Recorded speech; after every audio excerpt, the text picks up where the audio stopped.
What do you feel like you guys were able to get accomplished today going into a quieter week? I think the discipline has to be maintained.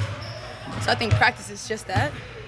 Showing up is one thing, but being intentional is another. So hopefully for us, it was about mentally know where we need to be for Chicago, using that as fuel for the game after that and the game after that. But really today was just making sure stacking days is important, not the opponent but us. So hopefully today was just about stacking the day and getting the right reps. What's it feel like for you as you stack months of quality play after quality play, like we've seen? But what does that feel like?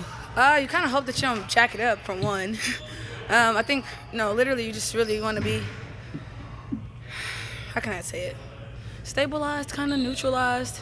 And because of these reps are important, and as I build on, I think you guys get to see how good, our rhythm is starting to catch. So I think rhythm is important for players, let alone teams. And so individually, I want to be rep after rep after rep and get the rep and get it right. And so when I get to the game, you guys get to see, she probably worked on that a couple times, So that's the goal. That's always the goal.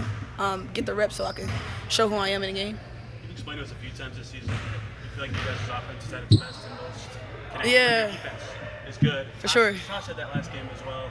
Have you felt that fluidity improve from end to end recently? I think so. I think it was big for us for the Aces because, Asia Wilson is amazing, and so for us, being able to defend a player like that, let alone a team with Jackie Young and Chelsea Gray, that was big for us because, they could put the ball in the hole any kind of way. They're that good, and so when we noticed that, hey, get a little bit more pressure, a little bit this, a little bit that, you make great players kind of second guess a little bit. So that's always our goal, but I think that defensive mindset is really it's our bread and butter, man.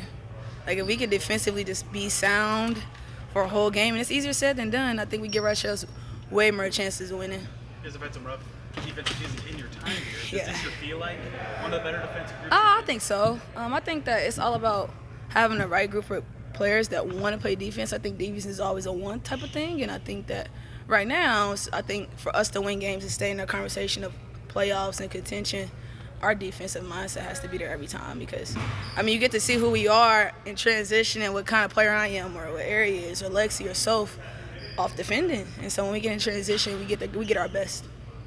Defensively, have you noticed the buy-in more consistently? Yeah.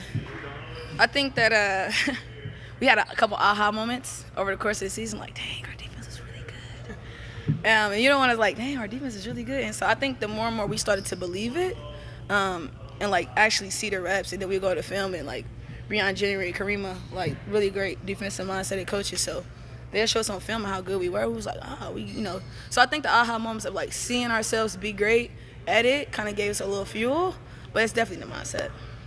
For you, I think they mentioned on the practice, have you been training with a football trainer? Oh, I did, man. I did. It's really one of my little something I do. It don't work for everybody, but it worked for me.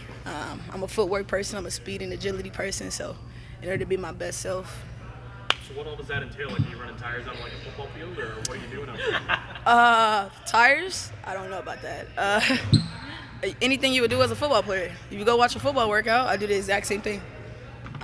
Being able to backpedal, turn your feet, really a lot of more DB type of stuff, and being able to use your footwork to get to spots, taking the angles to break down and de-escalate and then speed back up and be able to change directions is really big in the basketball world. So if I could do it with the football players and see them guys do it, I did it 3 or 4 days a week, and I sucked. I was horrible, but I was there with football players, and they was catching the football. I was just using a basketball for that.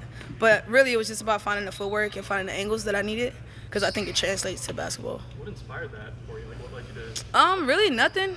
My trainer, the guy that I live with, he's a really top football coach, and so we, got back to the basics of the plan of what we're gonna do for the preseason. And he was like, "We're gonna cover a lot more football stuff that aligns with basketball," and so there you got it. Some throwing a basketball like a football? No. Let's say I was dropping and de-escalating somewhere. You just catch it.